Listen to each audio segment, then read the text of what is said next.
So this is piggybacking off of a storyline that keeps coming out for you, but there's somebody who's going to try to get under your skin because they're really irritated that they can't be in your life anymore in the way that they want to be in your life. So the advice that I've been given in the storyline is to like not go back to past relationships, not to go back to past situations where you felt underestimated, where you felt unseen, where you just, or just places where you just decided for whatever reason that they're not good for you anymore and you don't want to be, in these people, places, or situations anymore. Um, so I think the reason that this energy is coming back around in the reading is because this energy is coming back around. Somebody is not, they do not want to take no for an answer. They do not want to be put aside, right? So the psychology behind this is that this is someone who thought that they could do better than you. This is someone who believed that they were better than you, and they want to continue believing that they are better than you. But something, wherever they went, whatever they thought was better or more popping, more abundant, whatever it was, that thing did not pan out. In fact, that thing might have turned out to be like a straight up psycho. And whether it was a person, place, or thing, right? Somebody could have chosen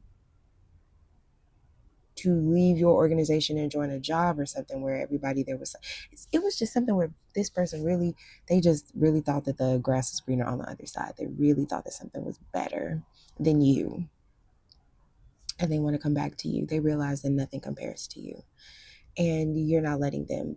That door is closed, but you, this person, like I said, they don't want to take for no for an answer. So any type of slick shit that this person has said to you, to diss you, sneak diss you, they really want to act like they either want to do two things.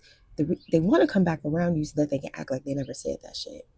Okay, that's the first thing you need to know.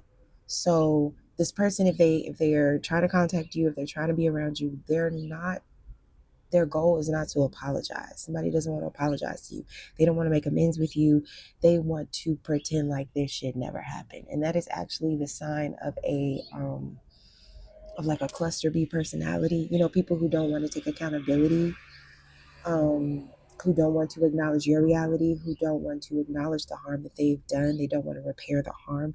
This is not somebody that's interested in reparations or restoration of a new dynamic. They don't want to implement a new dynamic in your relationship where you two are more on equal footing and where you treat each other well, right? This person wants to maintain things the way they are. So the first thing they're going to try to do is act like nothing should change. So they're going to say, nothing. You know what I mean? Like, they're not going to acknowledge why you wouldn't want to deal with them in the first place. But if that doesn't work, if this person is not able to just make things back the way that they used to be, the second thing they're going to do. So, okay, I just want to make this really clear. They either want to act like they never said that shit or they want to make that shit true. You understand? If you was to be around this person, if you was to kick it with them, then they would act like they never said the foul shit that they said or never treated you the way they treated you or diminished you in any way. They would pretend like that never happened, right? They would, however, maybe treat you a little bit better because now they want to pretend like they never treated you poorly in the first place. Do you know what I'm saying? So there's like an up leveling of treatment, but there's also this expectation of settling for whatever they deem is good. But you still wouldn't be allowed to set your own standards for how you want to be treated and for how you want this relationship to go. Okay. The second thing they would do is if you don't accept that, if you don't allow this person to rewrite your reality, then they're going to, from outside the gate, try to make everything that they said about you true. So if this person said that you had no class, if this person said that you were stupid, um, whatever it is they said about you or thought about you, they want to make that shit true. So what you need to know is this person is going to try to provoke you, right? Um, they have to provoke some sort of interaction with you so that their narrative about you can be true. So I think it's gonna be maybe this is difficult for you a little bit to not rush to defend yourself to, because this reading is saying you're really gonna have to like know the truth about who you are, um and not be provoked into acting in a way that is not who you are. Do not let this person provoke you. Do not let nobody provoke you into, because that's what somebody wants. Like somebody wants to provoke you so just so they could be like, see, I told you that they were, I told you they were whatever, short tempered, or like for me, for instance, right? When I speak very intelligently. But when I'm emotional, it is very hard for me to think and feel at the same time. So I'm the type of person where once I start feeling, I'm not thinking very clearly. It doesn't mean that I'm not still smart, but it just makes it difficult for me to put my emotions into words. Emotions are emotions, they're their own language. Emotions are cups, words are swords. You know what I mean? That's how I think of it. So it's hard for me to mix my cups and my swords. So I'm the type of person, once I'm able to speak intelligently about something, it's because I don't give a fuck about it no more. I'm not feeling that. So now I can intellectualize it. But if I'm feeling something very strongly, it is very hard for me to explain because I'm still feeling it. It's not been translated yet into language, right?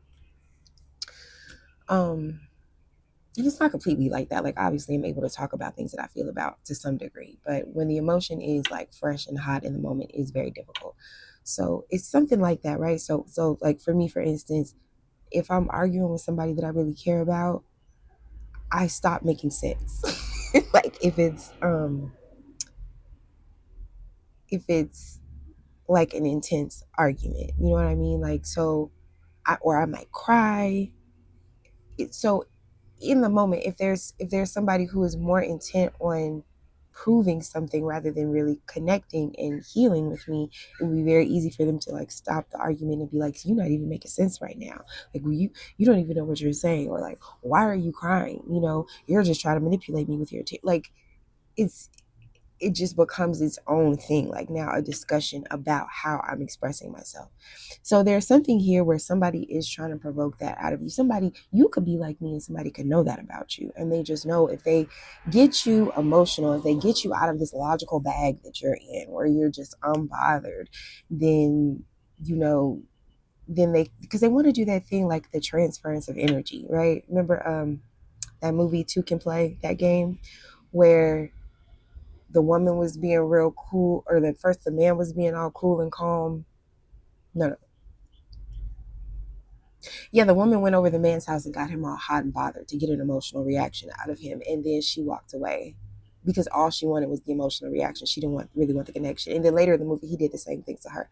And they called it a transference of energy. Somebody wants to transfer some energy to you. They want, because otherwise they're stuck with the burden of how they feel.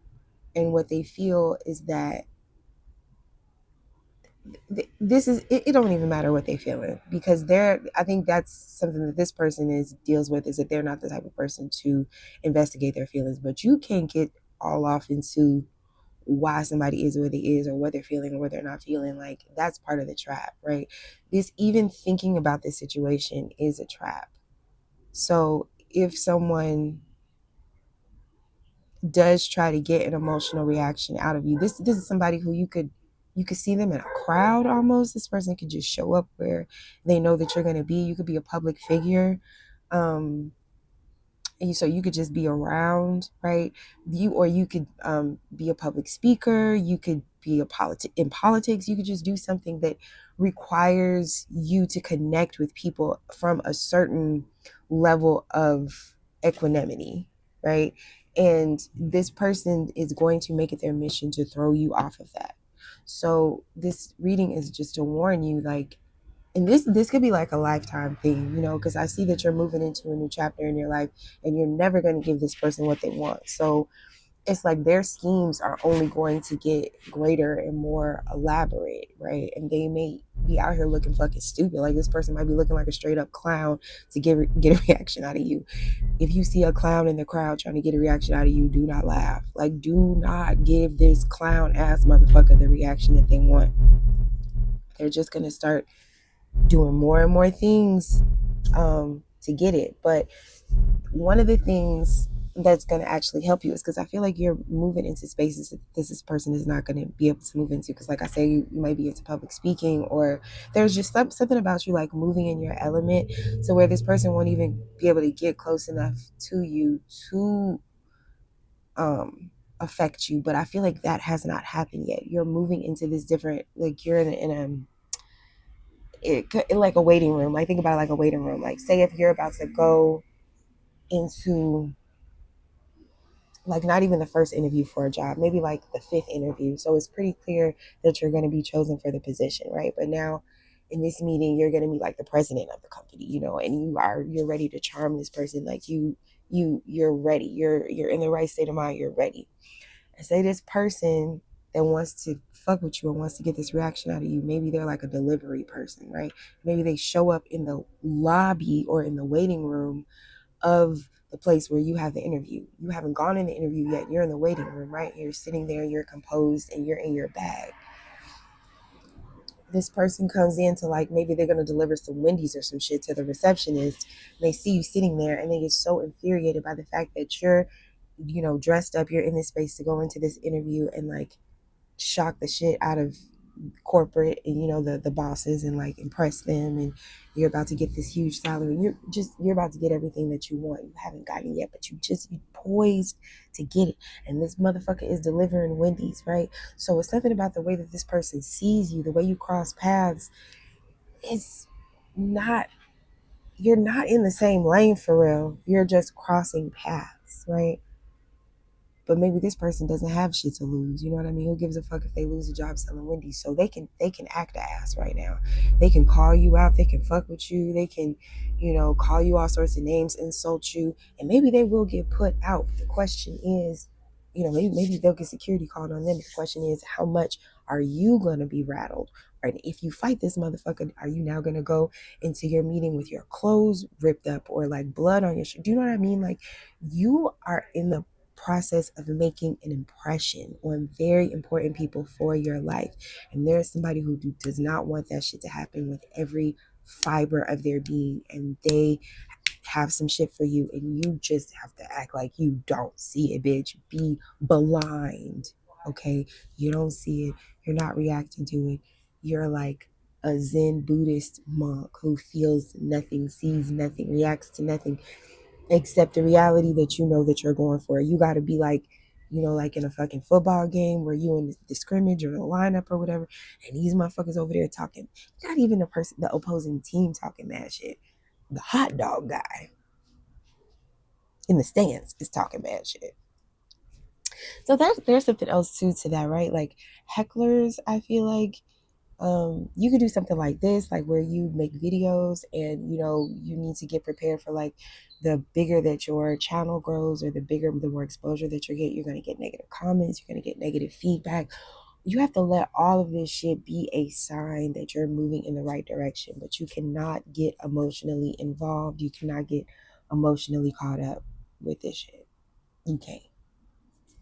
You can't, because you are going where you have to go. So you have, like I said, hear nothing, speak nothing, see nothing. You know, you're focused on your inner vision, and your inner vision is working. It is taking where you gotta go. So the two very significant cards from this reading is the Wheel of Fortune and Temperance. Okay, you're being moved with this Wheel of Fortune, but in the meantime, before this wheel really gets going, you see this motherfucker flying off this wheel. This is the person we talking about. Are you really finna focus on this person? Hell no, right? You do not let this motherfucker knock you off your game at all. But I feel like in the meantime, you have to practice temperance. You have to kind of navigate the fact that your feet are in both worlds right now. But you have so many tools that you're working with. that this should be light work for you. Six of Cups under these cards. This is somebody from your past, straight up, and they just don't like that you're doing well, just period. And so this is also just to tell you, like, just like this person is gonna have to get used to it, you're gonna have to get used to it. You're gonna have to get used to haters a little bit. I'm sorry, I hate to break it to you, but that means you're doing great. All right, I'll talk to you next time.